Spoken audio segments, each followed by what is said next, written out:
Hey guys, Paul Tompkins here, CEO of Flippin Experts, and I'm so excited to be with you guys because there's a topic I want to talk about that can make or break you, that can make your life very easy or very stressful. And it's a topic of contractors. How do you hire a contractor? How do you know who a good contractor is? One that's not going to rip you off, take your money and leave the job undone.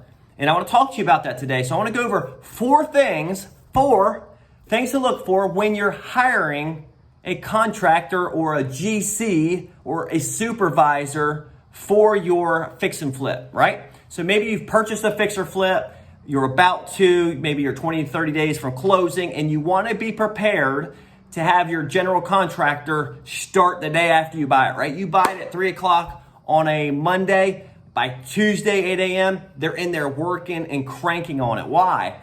Because if you're borrowing money, every day counts, right? Every day equals dollars. You're borrowing somebody's money. Even if it's your own money, you still want to return on the money you have out, right? Return on investment, ROI.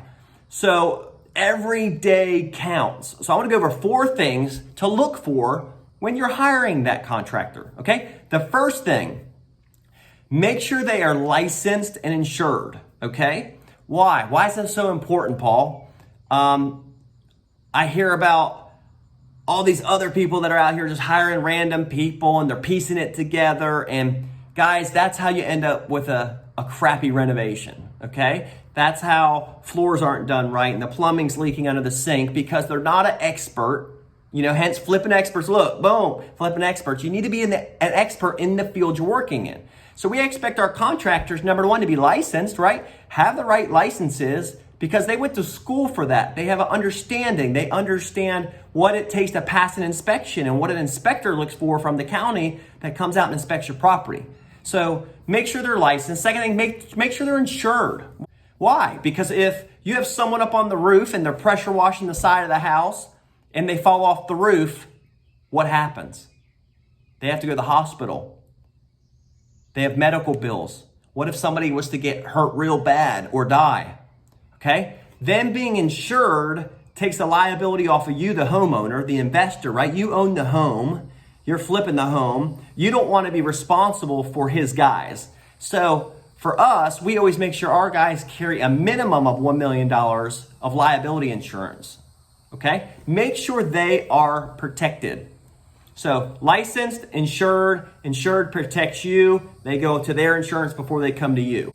So not only make sure that they're licensed and insured, but you want to do your due diligence on the company, okay? You don't want to hire a mechanic that's never had any mechanical experience training in his life, do you? No, of course not. We would never do that. Or have a surgeon give you an operation, he's never been to medical school. No, it's silly, right? We laugh about it, but we wouldn't do that. So in the same way with our business, when we hire a contractor, we expect them to be licensed, insured, and we want to do our homework.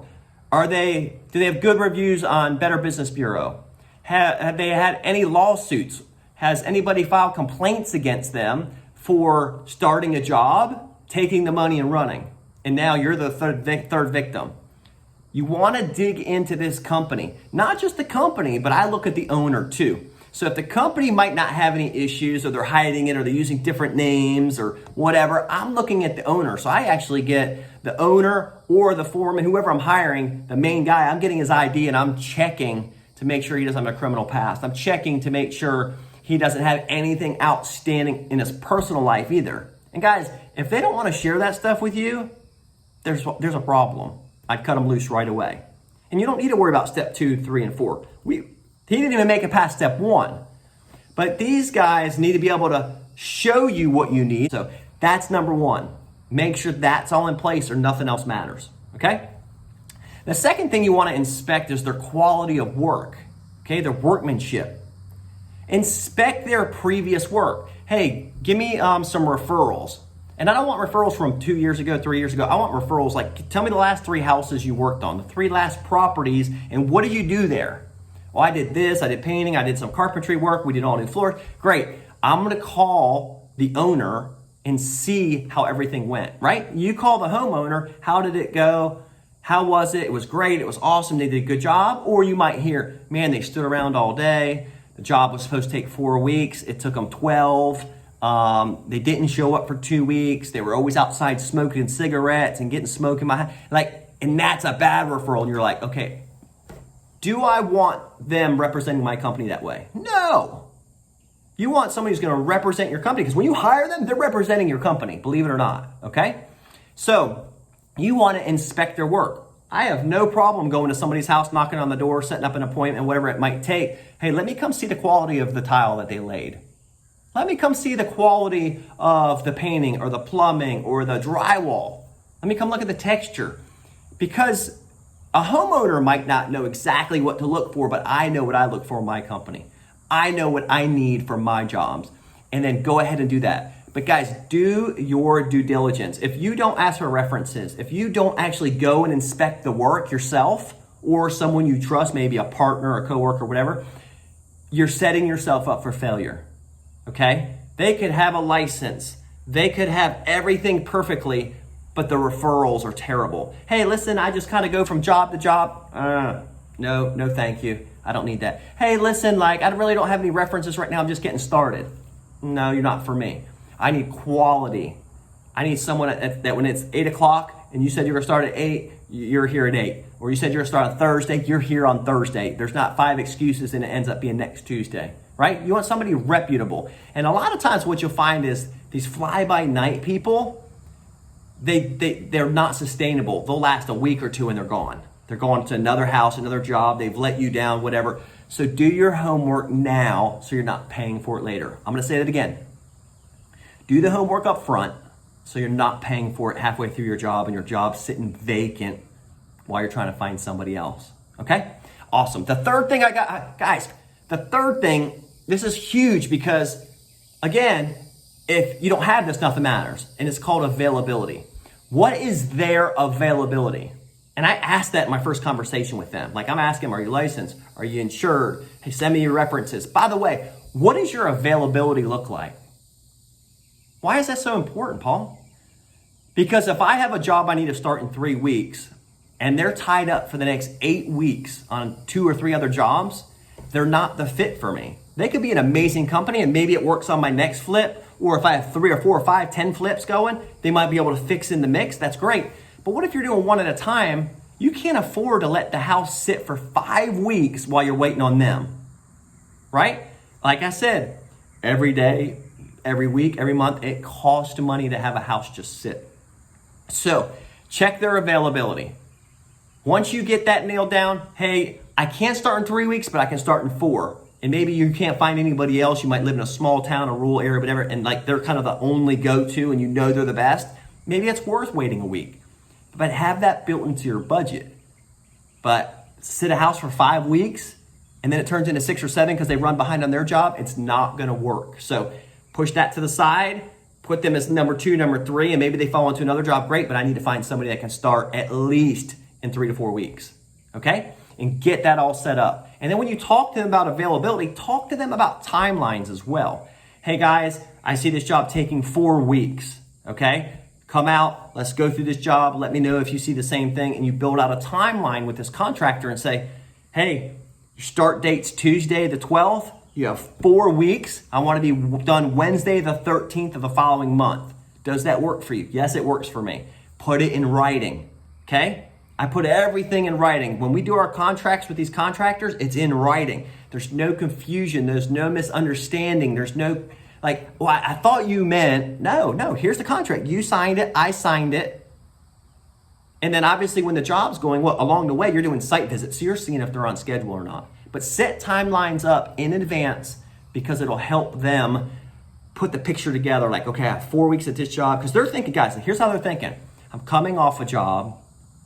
I'm going to start this job. And then where am I going at the end of 4 weeks if this is a 4-week project? So you want to respect their timelines, but they also need to respect your wishes too. And if you're saying it's a 4-week rehab, they need to do everything in their power to have it done in 4 weeks, right? That keeps your budget on schedule. The very last thing I want to talk about is money, okay? What is their payment expectations, or I should say, what is your payment expectations? Okay, remember, you're the boss. You're the homeowner. You're in the driver's seat. You're writing checks. You're writing draws. You're in control. What I'd like to see is, depending on the amount of money on the rehab. So a $40,000 rehab, 3 draws. A $50,000 rehab, up to 60, I'm fine with 4 draws. You start getting up to $100,000, you might do in 6 or 7 draws. But the average rehab, let's just say it's $30,000 to $40,000, $20,000 to $40,000, 3 draws. There's no reason it's more than that. You can't grow and scale a business and go look for your next house, right? This renovation is going on right now. You have to be out looking for the very next house. Because when this is done, you need to have another one already coming on alongside it, if not 2 or 3 at the same time or more. But you can't scale your business if somebody's always calling you for a payment. So when I talk to a GC that they have their own whole crew, right? Or they're handling all the subs and all that, I'm like, there's 3 draws. It's a $38,000 rehab. I'm giving you one here, I'm giving you one here, and I'm holding the very last one until the final inspection is done. Not a week before, not, hey, 3 days before, we're almost done. No, you get that final draw when me and you do a full walk through that house. I see every single thing is fixed from my punch list. I'm writing that check and you're walking out my door. We're done, okay? You're going on to the next house. So make sure the expectations for their payment and draws is set in place and in the contract before you sign them. That, like, it should be like timelines, this, payment draws, this date, once this amount of work's done, everybody's in it, everybody agrees to it, they all sign it, you sign it, he signs it, we're done. That's it. It's not up for discussion again. So that'll relieve a lot of stress of having to go to the jobs multiple times, or hey, it's Tuesday the 13th, I need another check, and you're trying to drive out there and pay them when it's not time to be paid. You could say, hey, I'm going by what the agreement said, the contract said, and you don't get paid till the 22nd. I'll be out there, I'll inspect it, and if it's the amount of work's done, you get your check, and everybody's happy, okay? So I hope those 4 things helped you, but make sure you do your homework, because if you forget one of these, or if you say, hey, I just don't have time to do that much research, or I don't have time to look at Better Business Bureau, if I don't have time to go look at their other jobs they've done, I promise you, you're gonna pay for it. One way or another, you're gonna pay for it, and you don't wanna pay for it in the middle of the job and your job sits vacant and nobody's working on it. So I hope that helped. Go out there and have an amazing day and flip it right.